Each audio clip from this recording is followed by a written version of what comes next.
Bom, toda terça-feira vocês sabem que é dia de Fatos da Semana.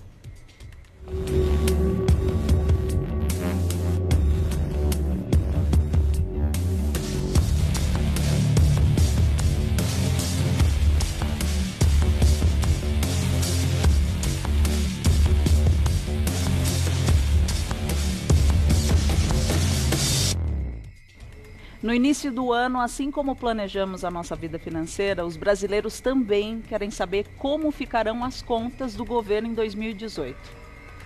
2017 foi marcado pela tentativa do governo em equilibrar suas contas.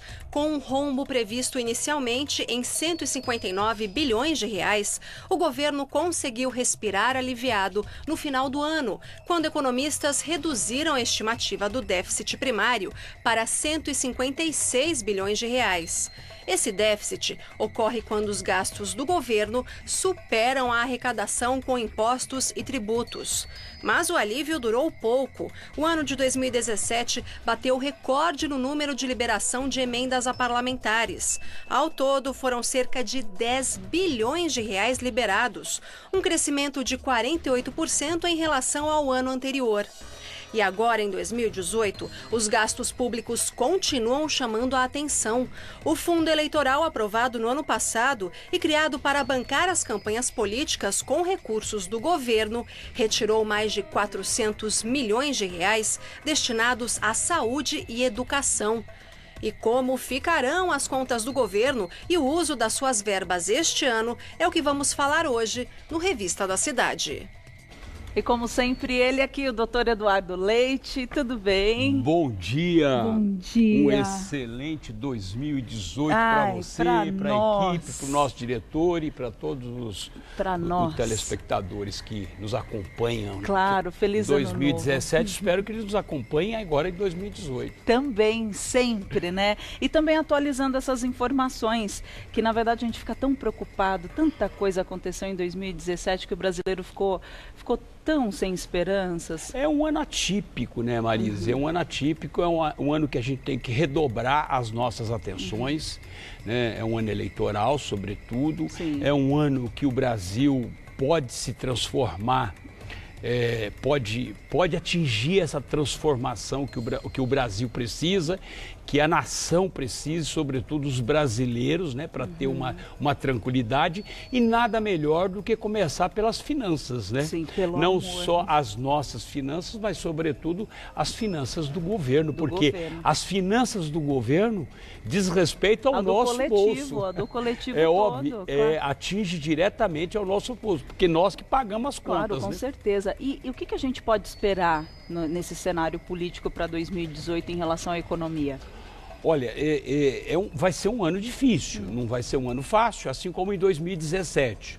É um ano de muita gastança, né? Um ano eleitoral, como toda vez que acontece uma eleição, os gastos acabam extrapolando. E eu acho que 2018, com essas aprovações que ocorreram, com esse rombo que aconteceu de 150 e poucos bilhões, ou seja, o cheque especial, né? O cheque especial do governo foi exatamente esse rombo que aconteceu. Esse rombo, ele é originado em função da arrecadação dos tributos ser menor do que as despesas do governo. E por mais que tenham tentado, obviamente havia uma previsibilidade em relação a esse rombo de 150 e poucos milhões. Bilhões. Tá? É muito dinheiro, gente. Marise, o problema é o seguinte: hoje a estrutura do Estado, ela está excessivamente inchada, e isso veio acontecendo principalmente nessa última década. Esses programas sociais, obviamente, ajudaram e contribuíram, apesar de ser programas importantes, necessários, né, porque você tira uma camada da população da miséria. Insere num outro contexto da oportunidade. Insere na sociedade, sobretudo, né, em matéria de consumo, aquela coisa toda, mas mesmo com esses programas de governo, ele não foi o suficiente para poder manter esse aquecimento do consumo. Consequentemente, o que ocorreu?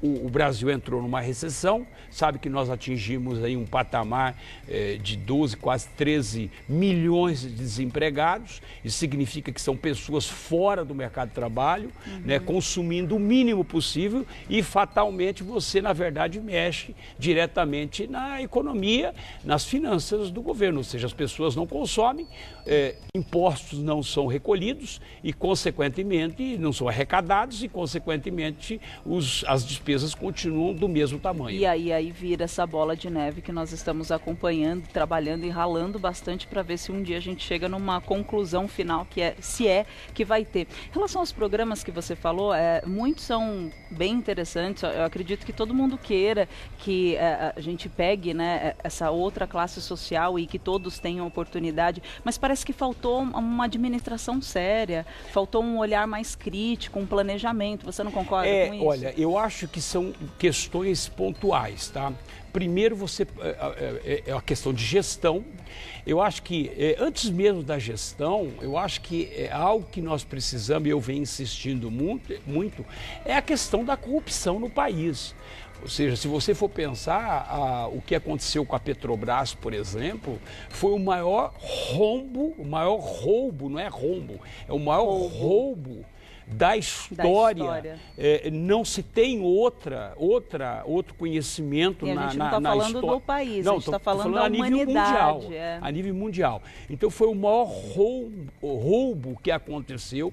Isso, obviamente, desequilibra qualquer governo. Né? Além disso, eu acho que outras questões também que foram importantes. Subsídios de empresas que tinham saúde e poderiam andar com as próprias pernas.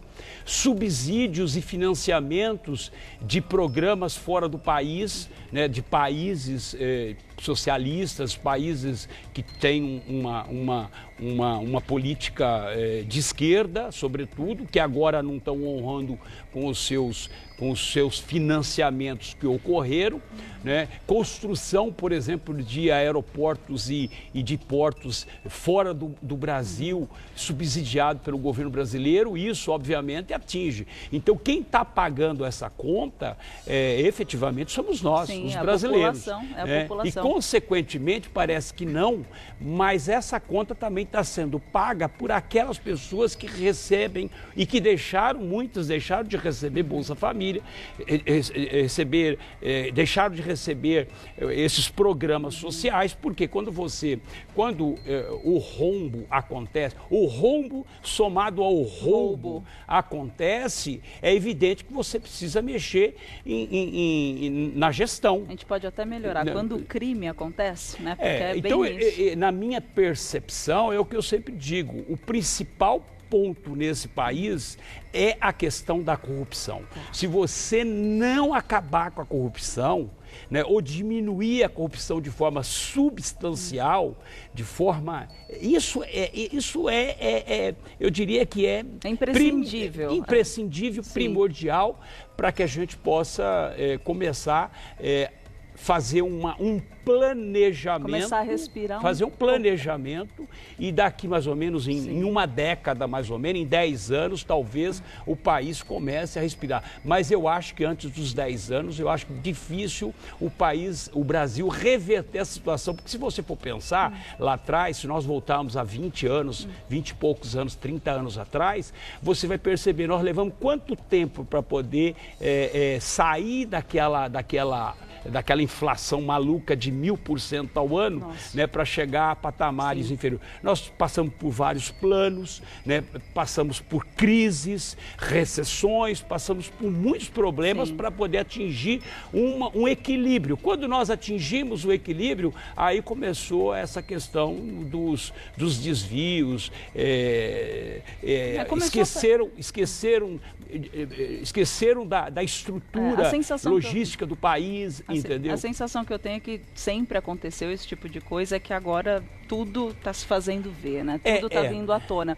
Falar um pouquinho das emendas parlamentares, porque em 2017 muitas foram aprovadas e os valores astronômicos. É comum esse tipo de coisa? Por que aconteceu? Numa primeira percepção, falando na questão das emendas parlamentares, elas são importantes, porque as emendas estabelecem uma política para onde vai ser liberado o dinheiro. Para onde vai ser direcionado. A lei impõe as emendas parlamentares. É uma obrigação quando é emenda. Está contemplada dentro do orçamento, ou seja, quando o Congresso aprova aquele orçamento, essas emendas elas estão dentro do orçamento.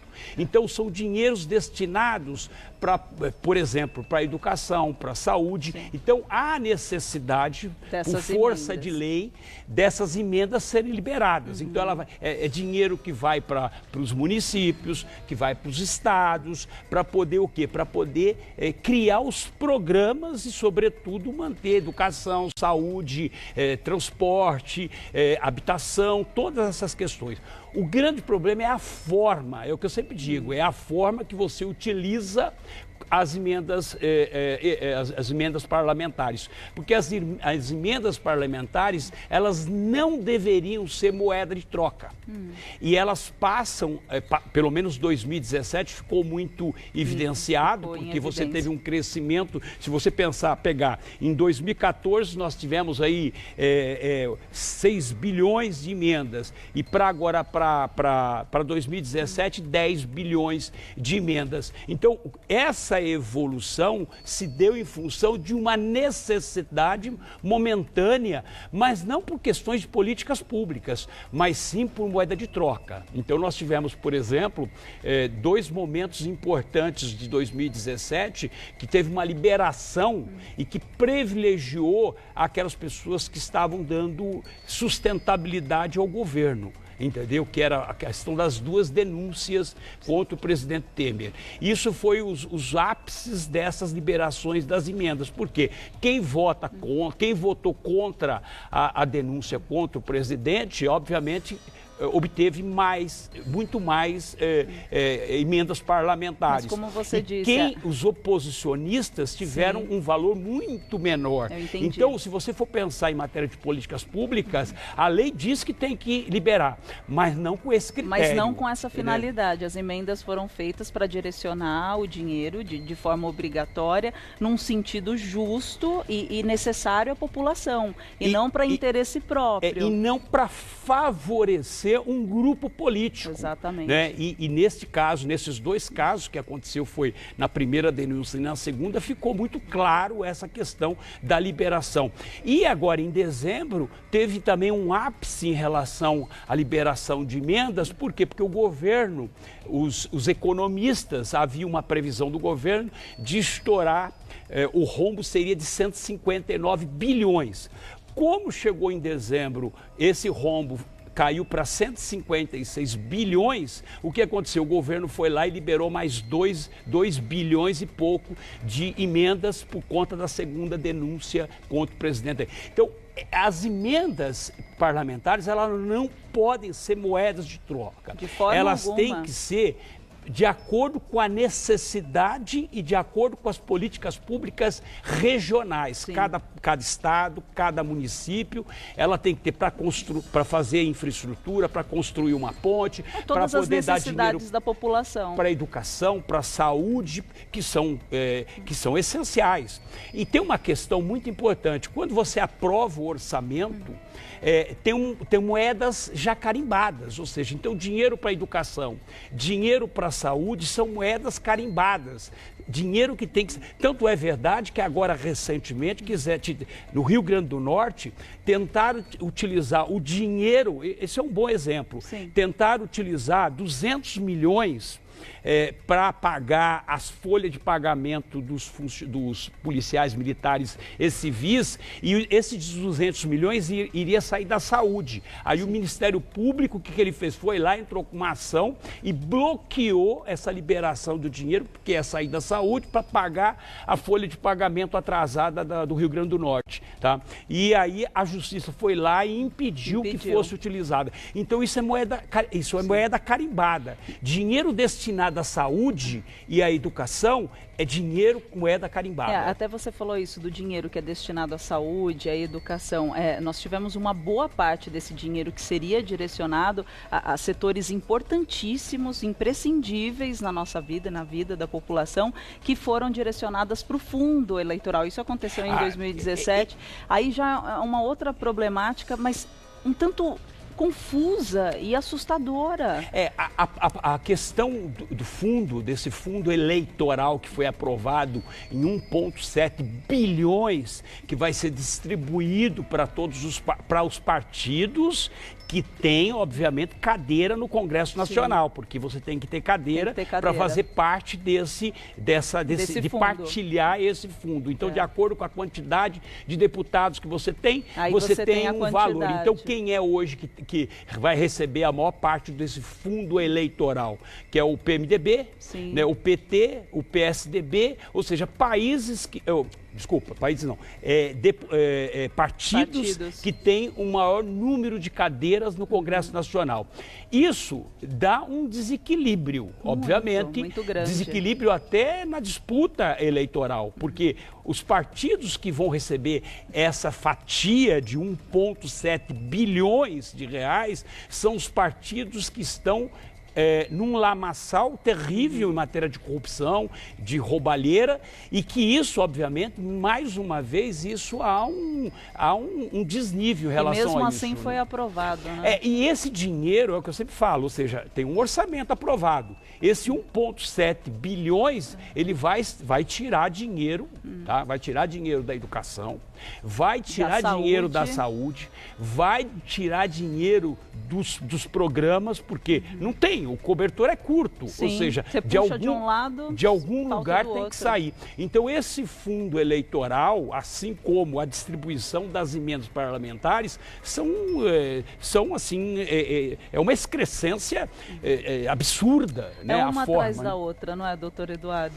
Infelizmente, nós estamos num país que não há diálogo com a classe política, principalmente essa classe política corrupta. Né? Como é que você vai discutir, sentar numa mesa de negociação com políticos que só corromperam, que só roubaram dinheiro da nação? Então não há conversa, nem eu, nem ninguém.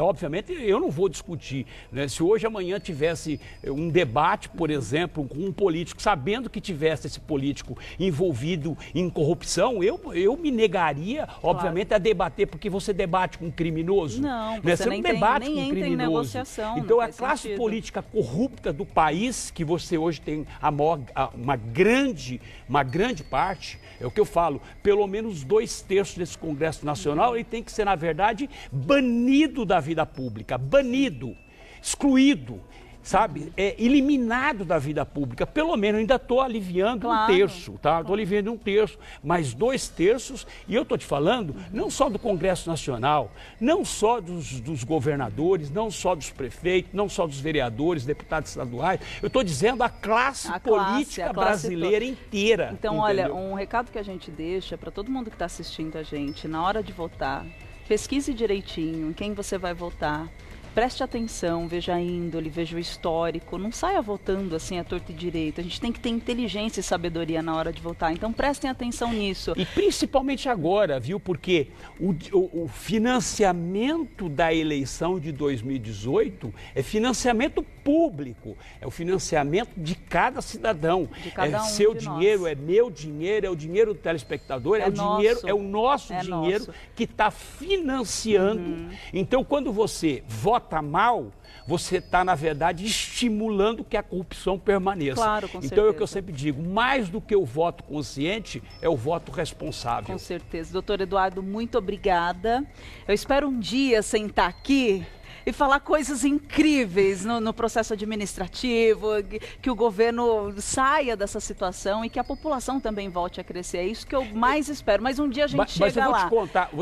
Vou te contar um detalhe. Eu fui professor de direito administrativo, de administração pública. Então a gente tem um pouco de conhecimento em relação à questão de administração pública. Você tem conhecimento, você sabe, mas um dia a gente chega lá. Quem quiser conversar com o Dr. Eduardo Leite é lá no Facebook, facebook.com/Eduardo César Leite. Muito obrigada. Um excelente 2018 para todos e que possamos, obviamente, ter um ano melhor do que 2017. A gente torce, se Obrigado, esforça. um beijo para todos. Obrigada, Tchau. querido, obrigada.